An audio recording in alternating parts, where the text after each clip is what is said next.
Welcome everyone to our roundtable on barriers to entry and commercialization in public sector markets. Today, we're excited to have a number of panel members, and I know a number of people who've registered. So we've got quite an audience today. Today, the focus of our roundtable, which is a continuing series, along with a study that we'll be discussing, is a focus on really a deep dive into commercialization barriers and solutions, whereas before we have been really going deep into barriers to entry. We've also now been diving deep into commercialization barriers. So I see Dave Angeletti is here too. Hi, Dave. So great to see so many familiar faces. Jonathan Mostowski, hi, good to see you here today. So I'll call out some names just so we know that there are a lot of familiar faces. So let me just go ahead and jump in.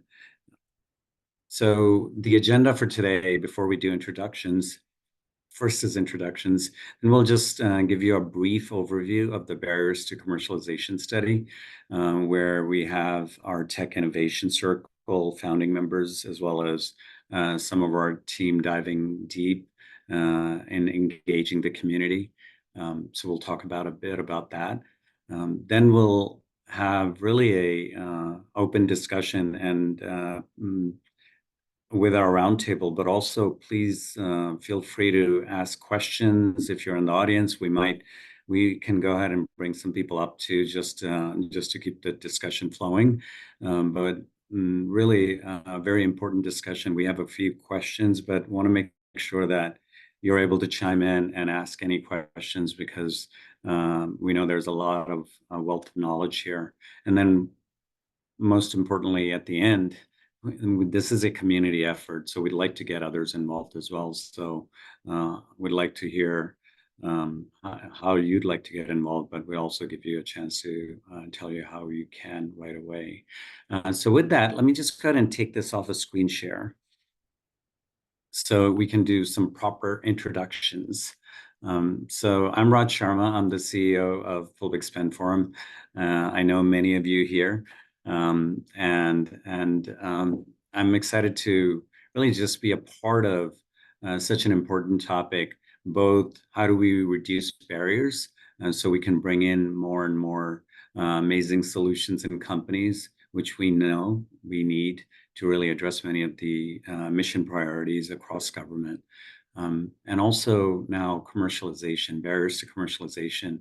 We know about the valley of death, many of you probably know, and we'll be discussing that, as well as really how can we address some of those barriers, most importantly, so not just admire the problem. So I'm excited to just be involved and participate with a number of you here. So let me just go ahead and ask our panel members to just do very quick intros so we can go ahead and then dive into our discussion. Why don't we go ahead and start with, I'm just looking at my screen, so Ty, why don't we start there? Good afternoon, everybody. My name is Ty Smith. I spent about 20 years supporting the intelligence community. Jonathan, good to meet you. I'll tell John Ruark that we connected. I'm very happy to be here today talking about commercialization, innovation, and the alike. Thank you. Great, thank you, Ty. Matt, so great to have you here. I know many of you are familiar with Matt's work, so. Yeah, no, thanks. Matt McGregor, retired, military and government civilian program manager. So that's been most of my career, and partially in the program office and then partially in the Pentagon. And then my last few years have been kind of in the FFRDC academia world, looking at research and trying to help small companies be able to onboard their tech to DoD. So glad to be here. Thanks, Raj. Great, thanks, Matt. Tom? Hi, everyone. Thomas Cull, Professor of Supply Chain Management, Arizona State University. Go Sun Devils. I've been working in the federal space for about a decade now, but also been worked in industry for quite some time. most recently with the Homeland Security and Department of Education special advisor, supply chain advisor to them. Great to be here. Great. Thanks, Tom. Jay?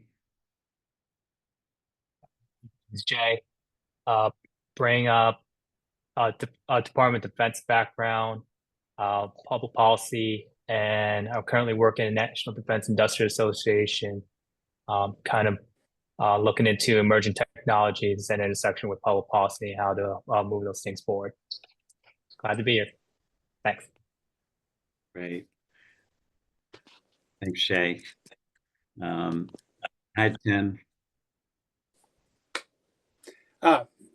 For me to next. So Tim Lassiter, professor at the Darden School, University of Virginia, heavily involved in operation and strategy and strategic sourcing and product development, new technologies, experience both commercial world and federal government and DoD.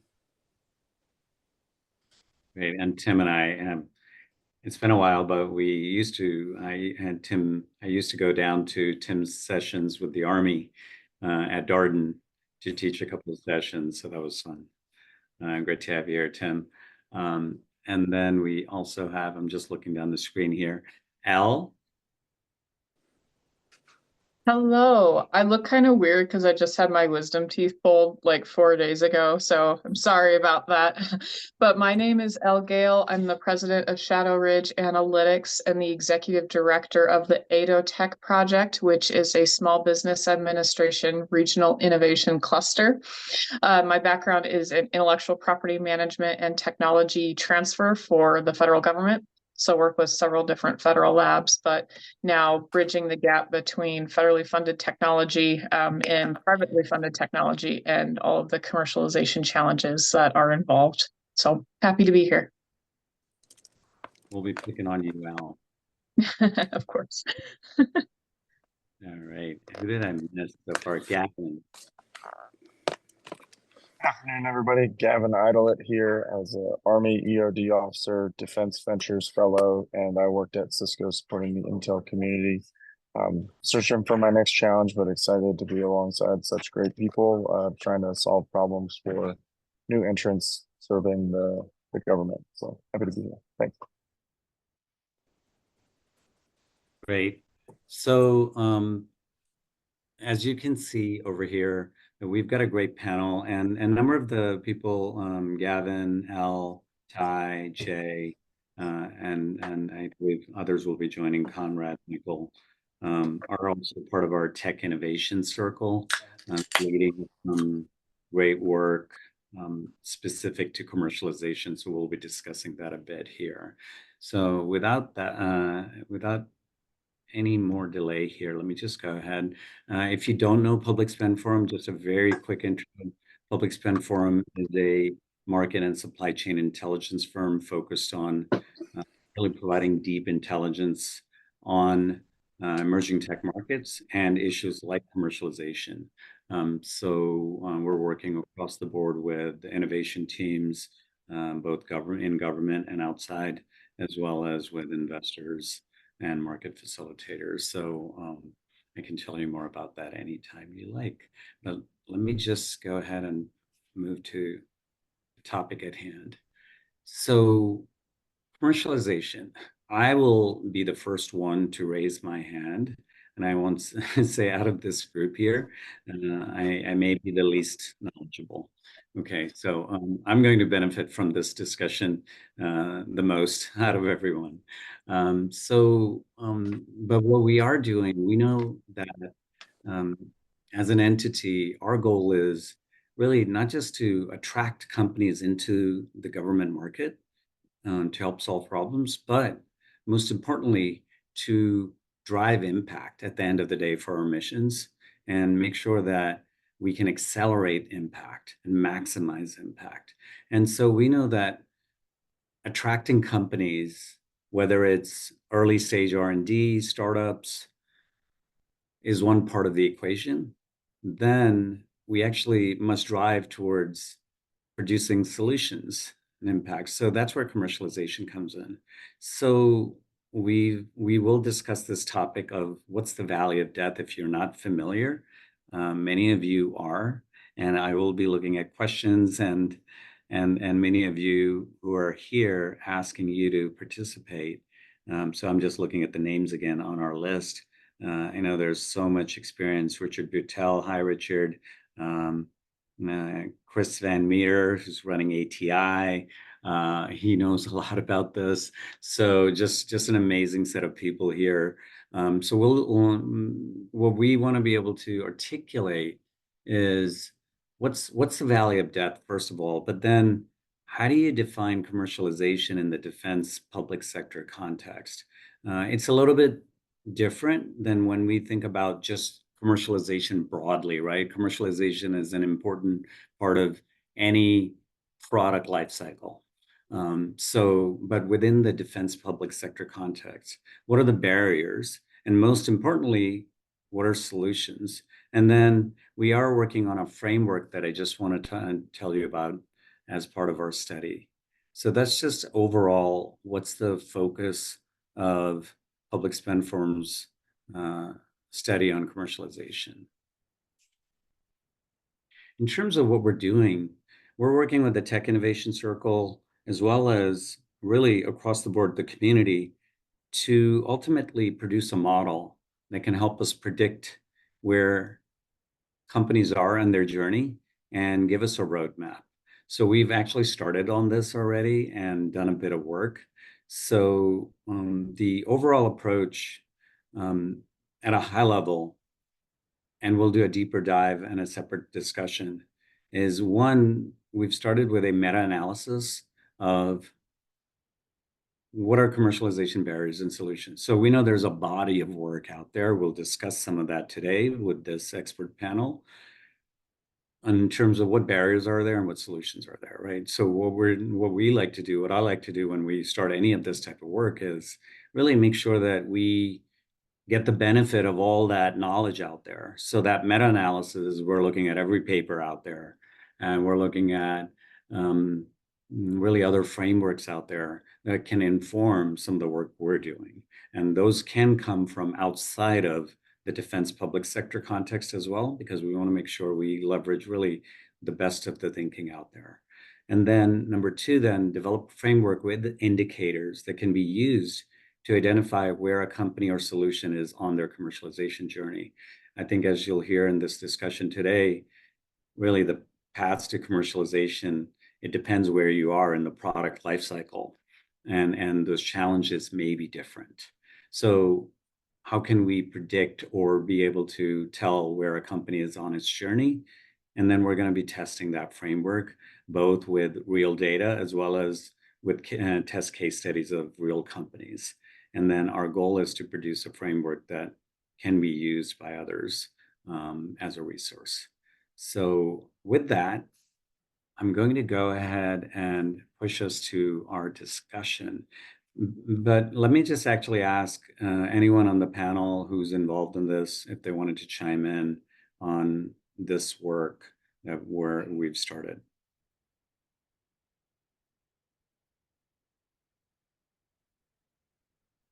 Okay. I want to go ahead and stop talking at this point, and I want to make sure others we start this discussion. So let's start with the most basic question here, and I will be monitoring some of the questions coming in as well. So please make sure to be adding any comments, etc. So who would like to start with the most basic question? Can anybody just very simply define what's the value of death? I know that could be a long discussion, but it's just a simple answer. What's the value of death? I wonder if anybody can do that in a short minute. Who's brave enough here to jump in first?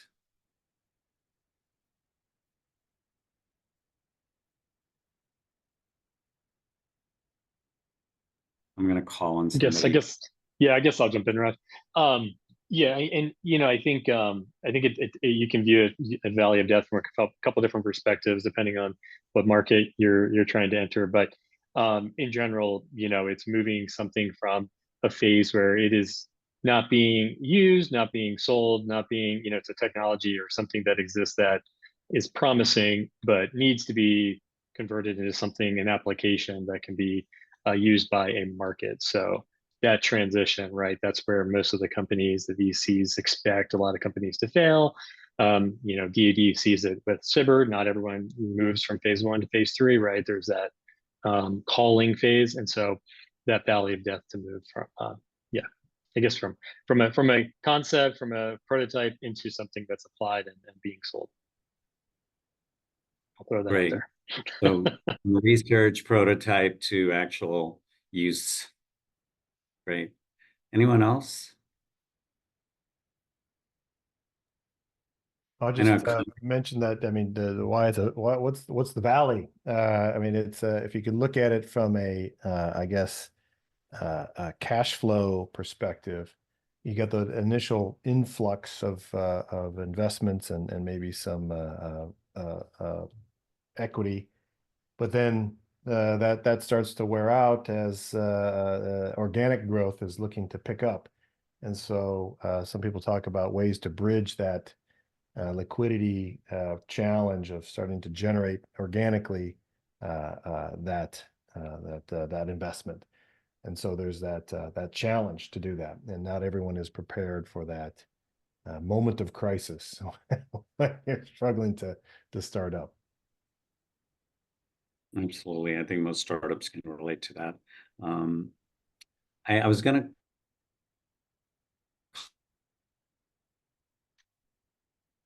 to meeting one article on 4 valleys of death, or Jay, you want to chime in? I know you're working on this topic as well, but please go ahead. Yeah, I think to add to that is, I guess, this disjointed idea of the acquisition cycle that really chastises small businesses, and that the types of contracts that are usually rewarded are the cost plus structures that really rewards the bigger companies that can sustain themselves through that valley and then come out of that hole, and they're usually the winners. And that is not a sustainable model for a lot of small businesses who cannot retain those cash flows and then invest into more R&D with the type of money that's being given through the SBIR 1 and 2 phases.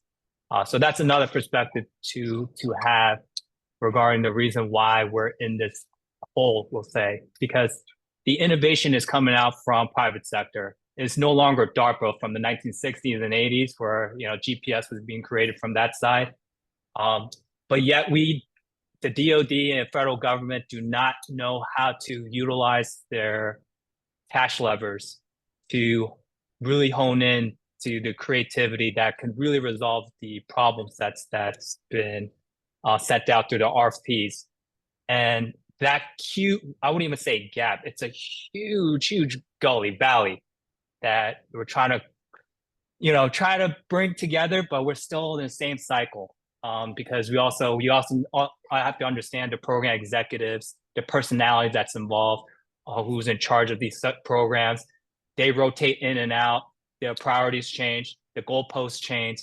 So it is something that is really a big issue, and it's going to be a big issue if we don't solve these issues, especially with the pending threats in all over the world. Great. I'd like to come back to a couple of things, but please go ahead. I know there are a couple other people chiming in. Yeah, so the valley of death is something that's expressed very differently depending on what seat you're in. It might be expressed as an inability to acquire or fund technologies at a particular stage. It might be an inability to raise capital at a particular stage. Usually somewhere, literally, there's a book called The Messy Middle, where there is a middle ground for a company where they're moving from that early development up to the actual maturation of those technologies. And that gap can be a capital gap. It can be a staffing and workforce gap. It can be a technology at scale gap. But it all tends to happen at the same time. Whereas in other challenges at a startup, you can usually deal with one of those things individually. For this sort of like deep emerging technology, they tend to happen all at once, which is what leads a lot of folks to fall in the valley. Yeah, Raj, Great. could I chime in real quick? Of course. Cool. So Dave said, could you not also define the valley as that is self-created because the acquisition process moves so slowly, the target solution is obviated.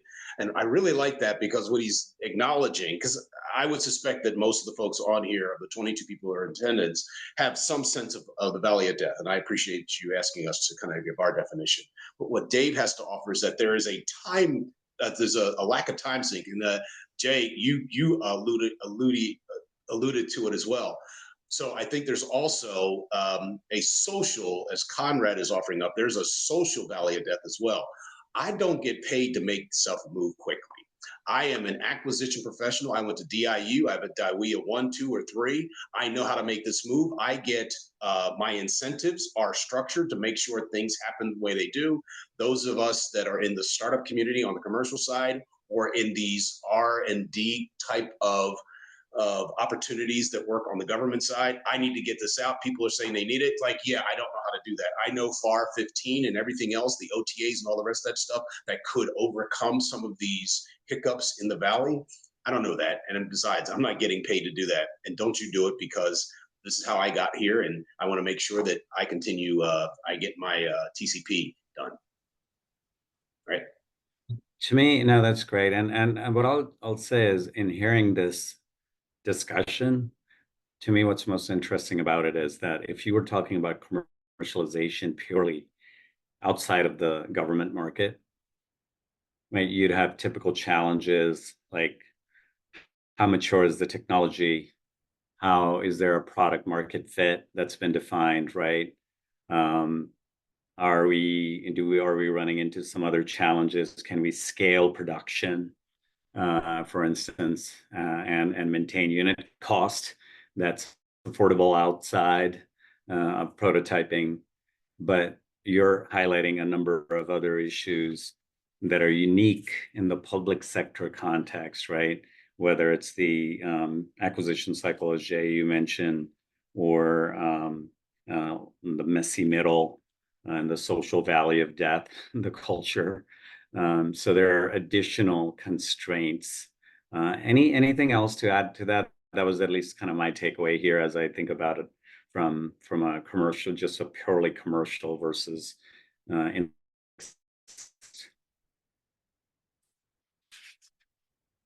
Okay, so let me move ahead to the next question then.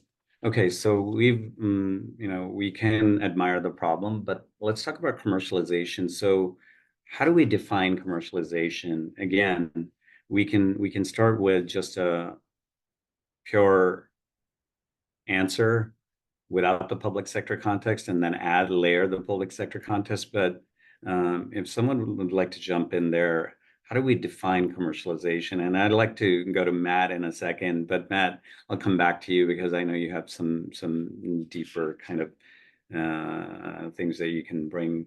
But so how do we define commercialization?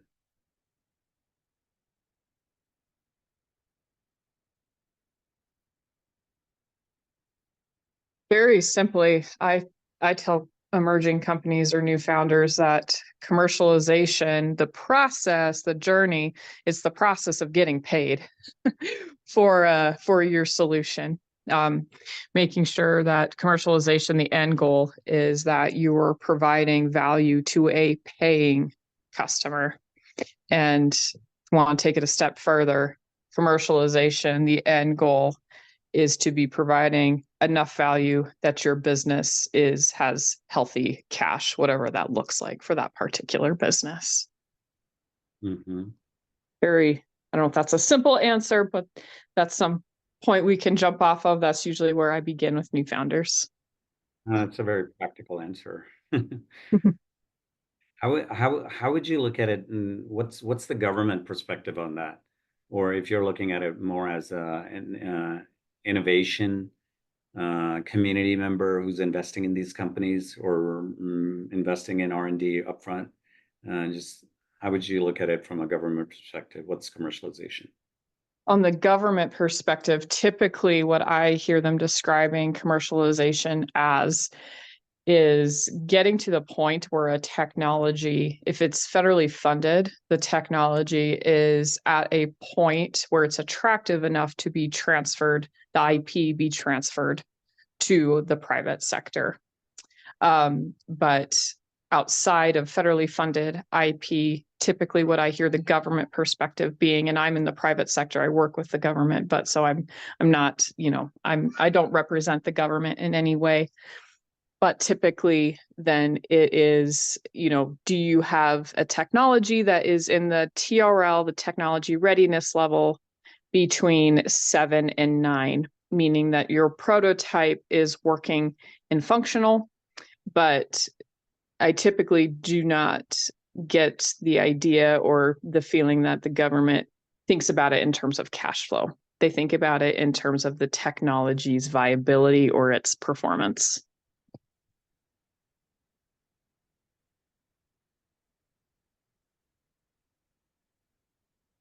Great.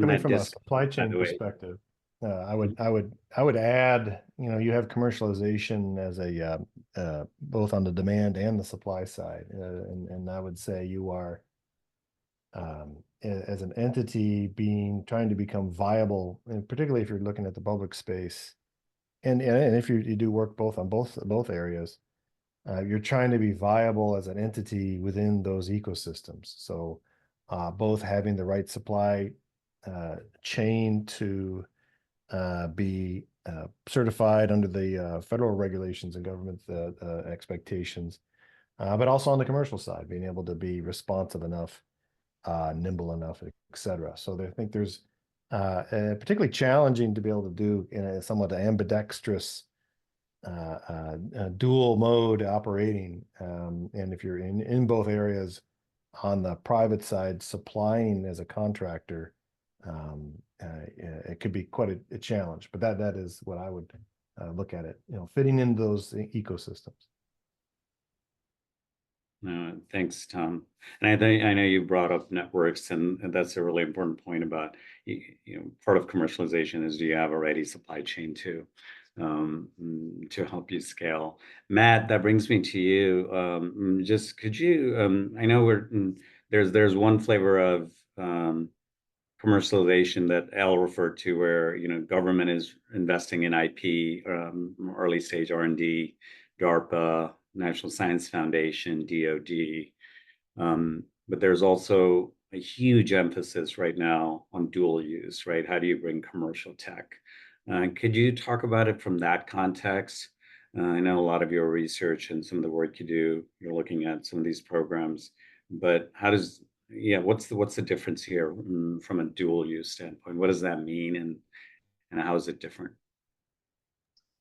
Right, and I will acknowledge, like, not everybody in DoD has the same perspective, but I think the people who are thinking about this, they want, these acquisition professionals that they're looking at this space. They recognize the importance of private capital. That is the future, right? Somebody made the point that most of the DoD, the areas, the 14 critical technology areas, most of them are commercial. They're going to be driven by private capital, not going to be driven by DoD investments primarily. So those people that are in the know, that are looking at, that are maturing this space, they want these companies that are early stage, they want them to become commercially viable. It's really good for DoD because I think somebody else made the point, right? Cash flow. DoD is not always good at being empathetic to companies that are on the earlier side and recognizing those cash flows. Sometimes it does take time to get those contracts.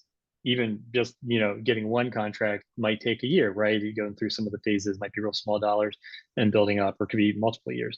But they, I think the demand signal has been set at. People like AFWorks, they've done a lot with trying to match private funds with SBIR funds. In 2022, the report they put out, they matched about $465 million in private funds over a 4-year period with government funds. So So I think there's recognition in some areas, and so if a company can become commercially viable and provide some really good DoD capabilities, that's a win-win. And we do see that with Palantir, right? Palantir is doing that; they sell on the outside. We see it with some of the software companies that are on, like, the ABMS IDIQ, like they are commercially not they're not always large commercial companies, but they're selling to both markets, and they're able to bring some unique talents, unique innovations to the DoD space. And so yeah, I think that's what we should want to see is if a company is really small, where should they go first? I think that is a good debate to have. I think some say that, well, if the priority is to get solutions in the hands of warfighters, maybe going the commercial route first, maybe that is very time consuming, right? That could take multiple years to get the right market product fit and build up that business sector. So maybe we want them to focus on DoD first or the government agency first because we want those needs to be met. But that is, I think, is a debate and a conversation that has to be had. But yeah, hopefully that helps, Rush. Now that's interesting, yeah, there are a couple of things in there, but I think that last point about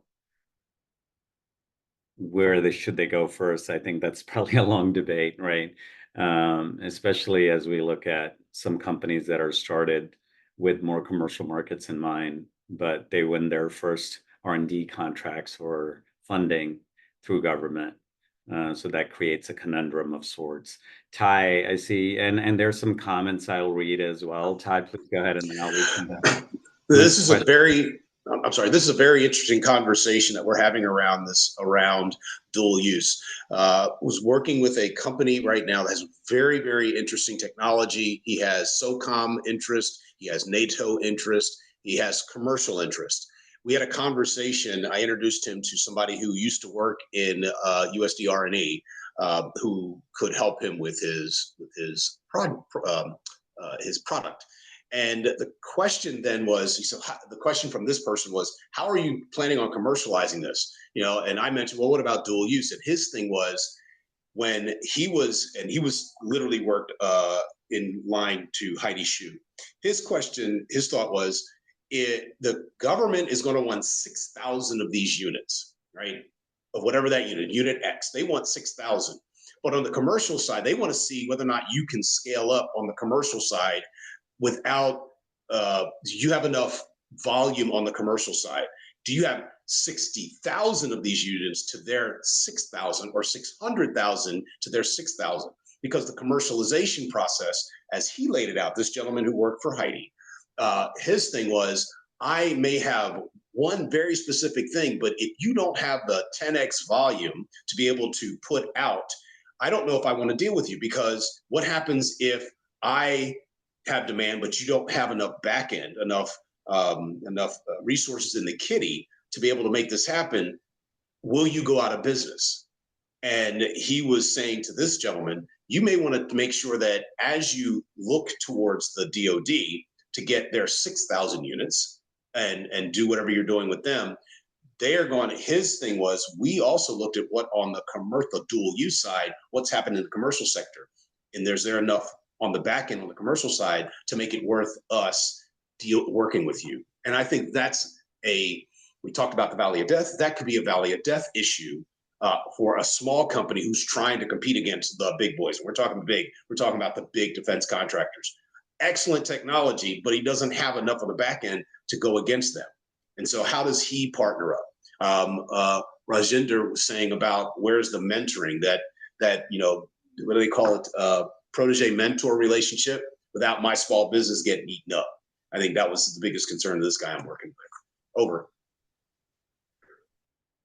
Great point. And I think you bring in demand signal into this too, and ultimately weighing, I think that's the issue with dual use too. It's if there is larger demand, and Defense Department and government is ultimately a smaller player in many of these things. But I think the concept of demand signal is something that everyone should know, that's identified as one of the key issues, right?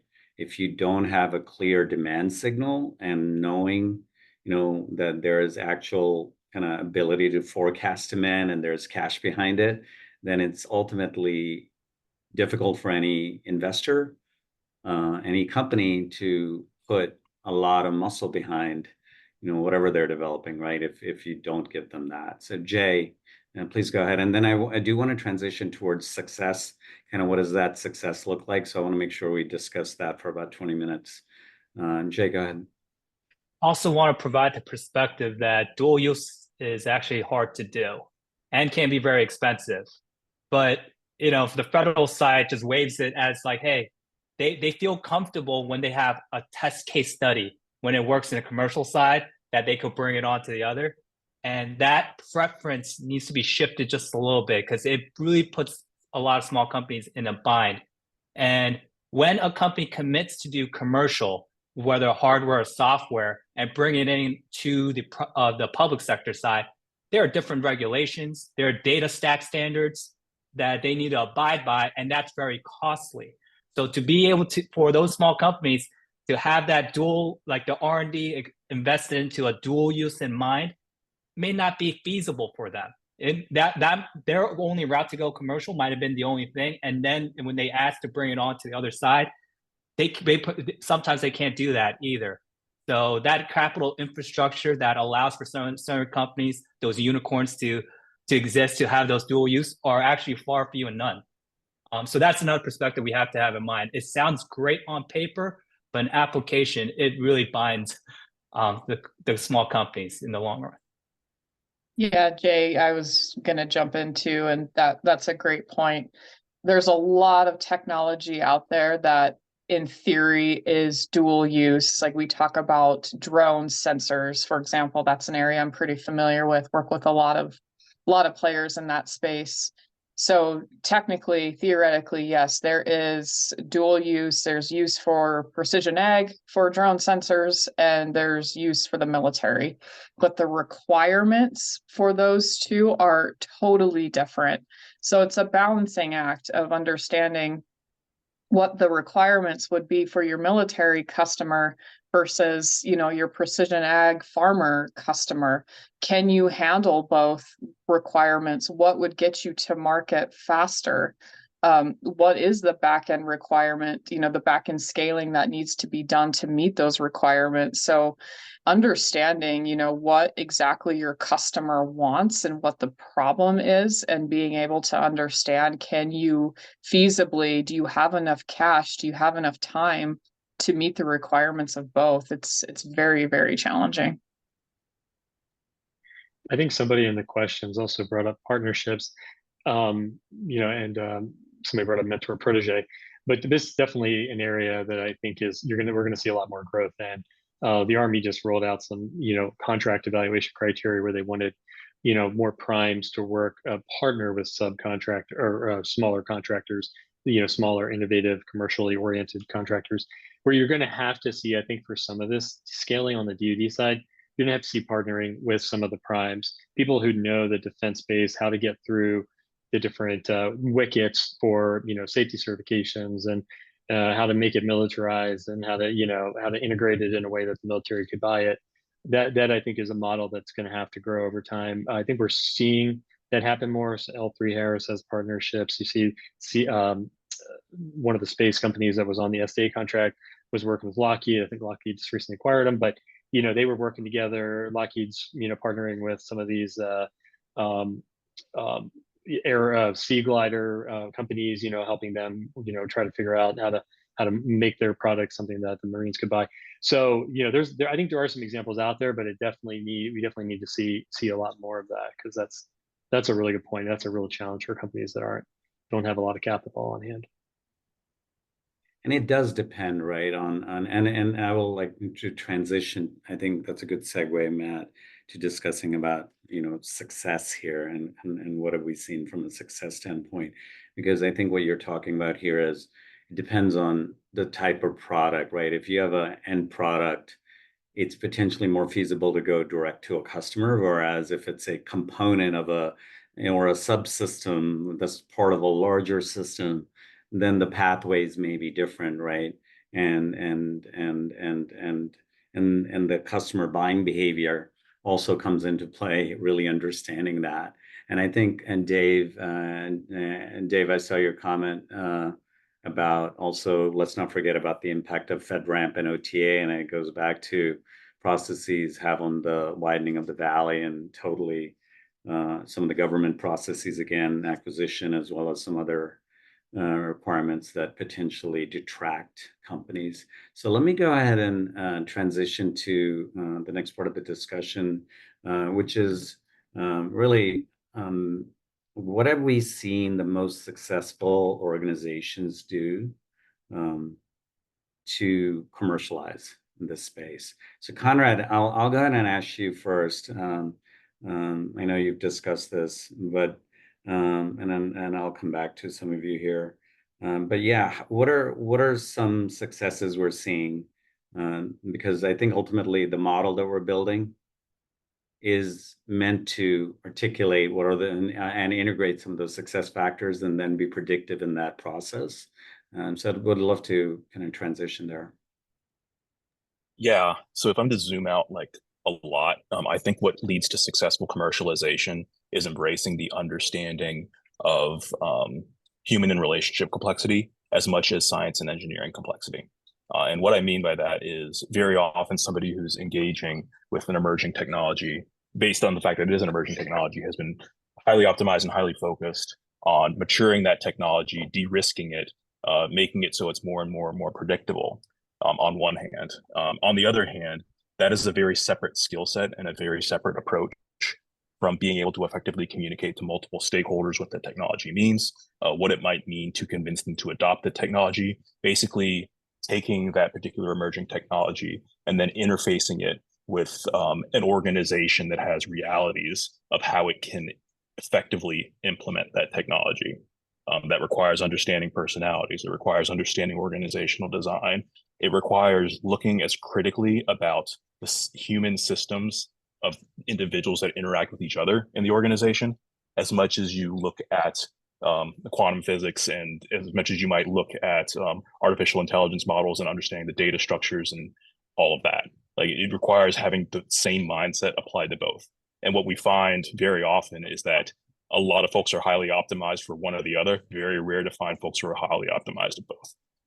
The organizations and companies that I've seen be most successful, either on the government side or on the private sector side, are the ones who are able to synthesize and bring those perspectives together in a really meaningful and powerful way. That's a great point, and we'll come back because I think technology is one thing, but the change process and the adoption and human behaviors is a completely different thing. I'll Raj, just add one more thing here, because I saw this quote from The Atlantic, which is really applicable to commercialization. And it's that culture is the last mile problem of human progress. It does not matter what insight you have developed if you cannot help convince and guide people to understand and adopt it. And it's very, very challenging to change culture or change the mindset of people in the same way that you can change the mindset of your code base by pushing another change. People are a lot more complicated than that. That's a great way to say it. Tom, I know you had some comments.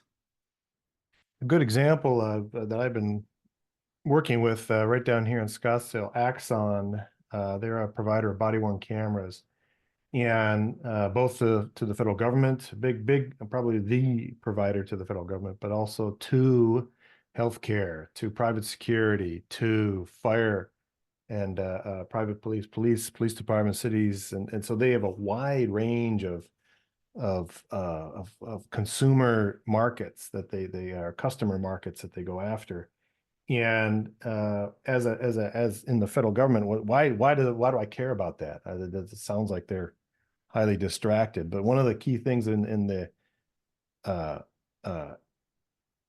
camera space is there are areas that drive innovation more than others, and particularly recreational space is they're constantly pushing the envelope on what can be done on body-worn cameras, and so as a acquisition professional or acquisition officer, I want my supply base to be rich with that capability and be constantly leveraging its various diverse stakeholders to bring new solutions to me. And that kind of stress tests my supply base. And I want that because then I can ask more when that time comes. I don't know. I want that deep bench, so to speak. I think that by having a self-reinforcing process, that would be a success story to be able to leverage all those different areas to then provide even better and better and better solutions to the federal government. So I see how that connects. Yeah, and that's probably also a good reason why dual use and the private investment that goes in is important, right? And I know, Matt, you've been looking at some of the other programs like CIBER and NSF, et cetera, AFWorks, in terms of there's a recognition, there's a wide recognition that we need to accelerate the transition process.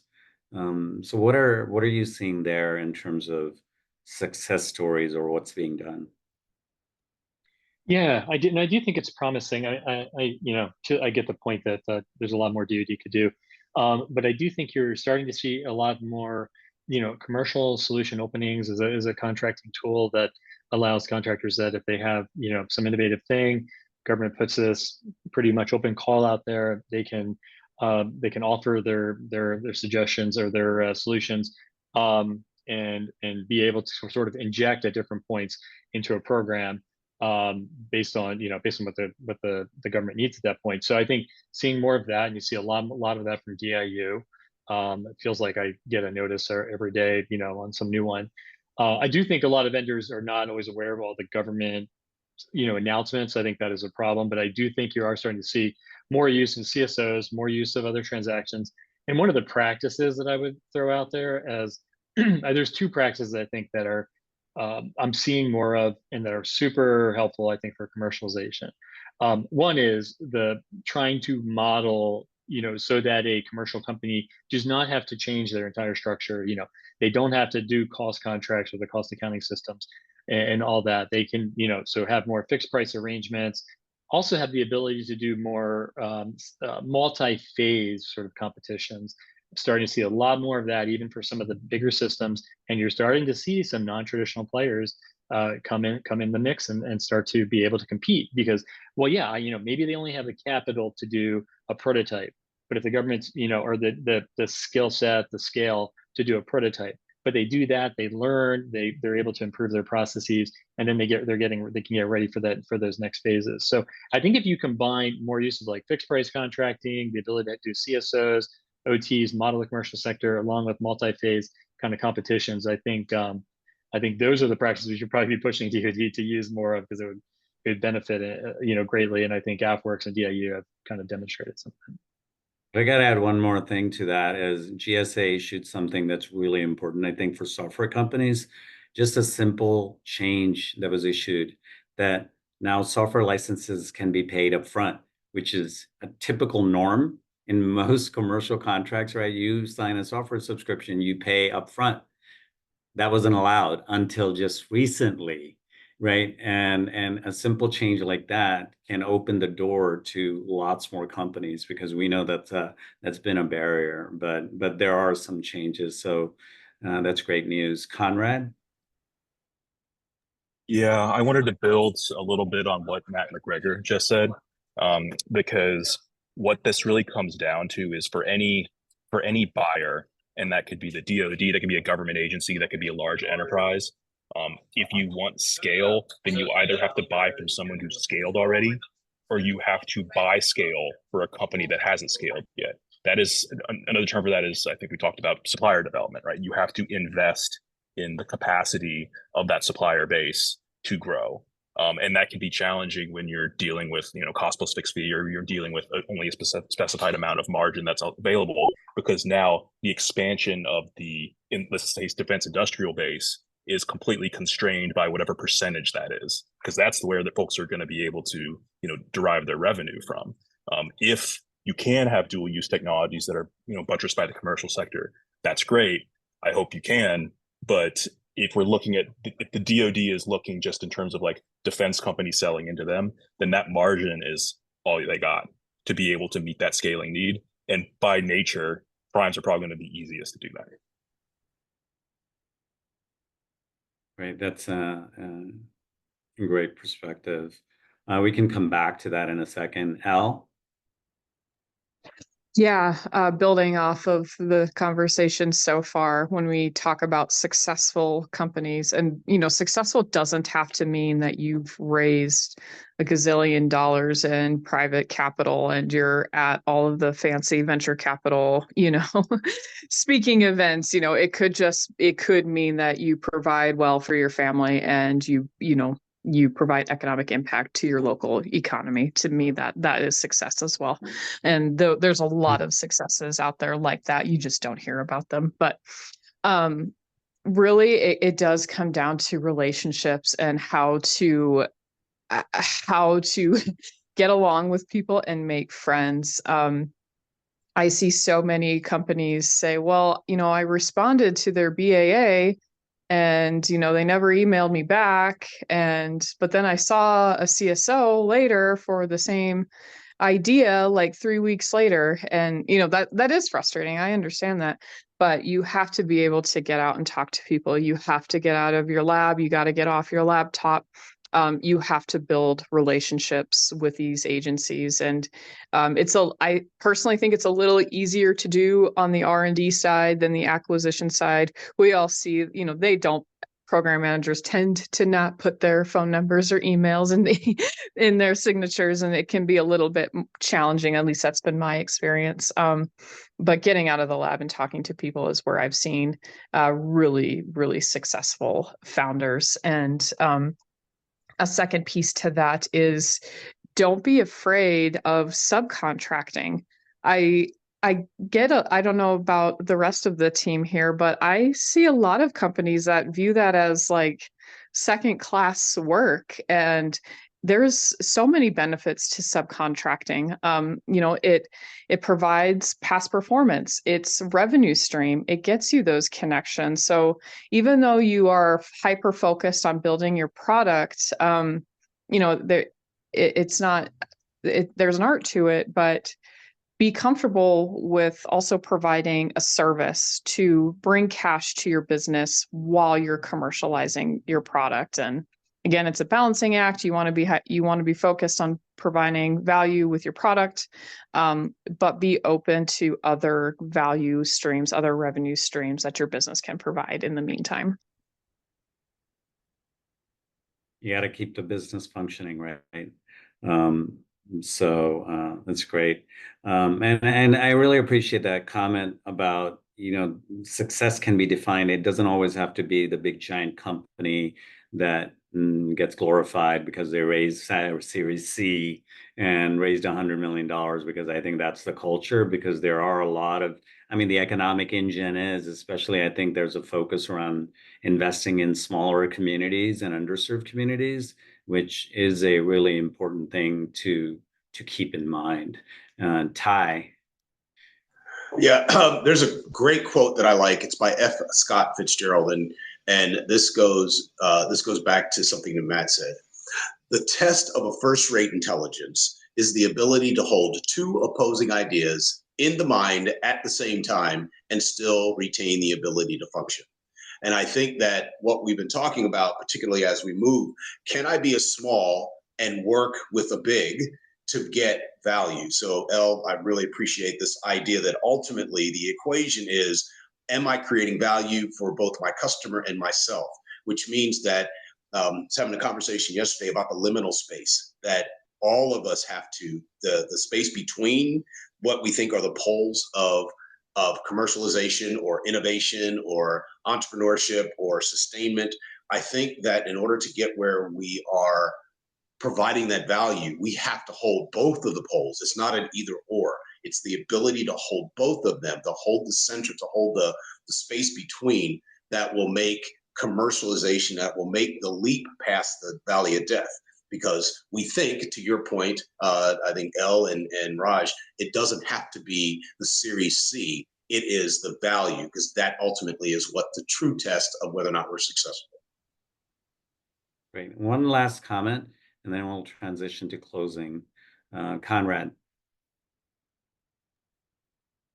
Yeah, one of the things that I want to stress here is that a lot of the relationship-driven part of this business is so challenging because much of what our acquisition system is designed to do is to make it so those kind of relationships have less of an influence over what it means to procure.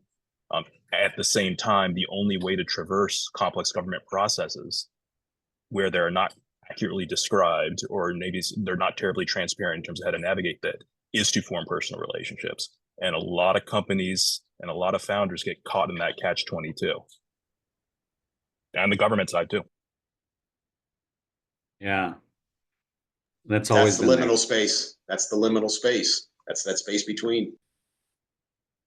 Well, I think there's this is great discussion, and I'm glad we transitioned, because I think we can admire the problem, but really there are success stories, and we need to accelerate and amplify them and talk about them more.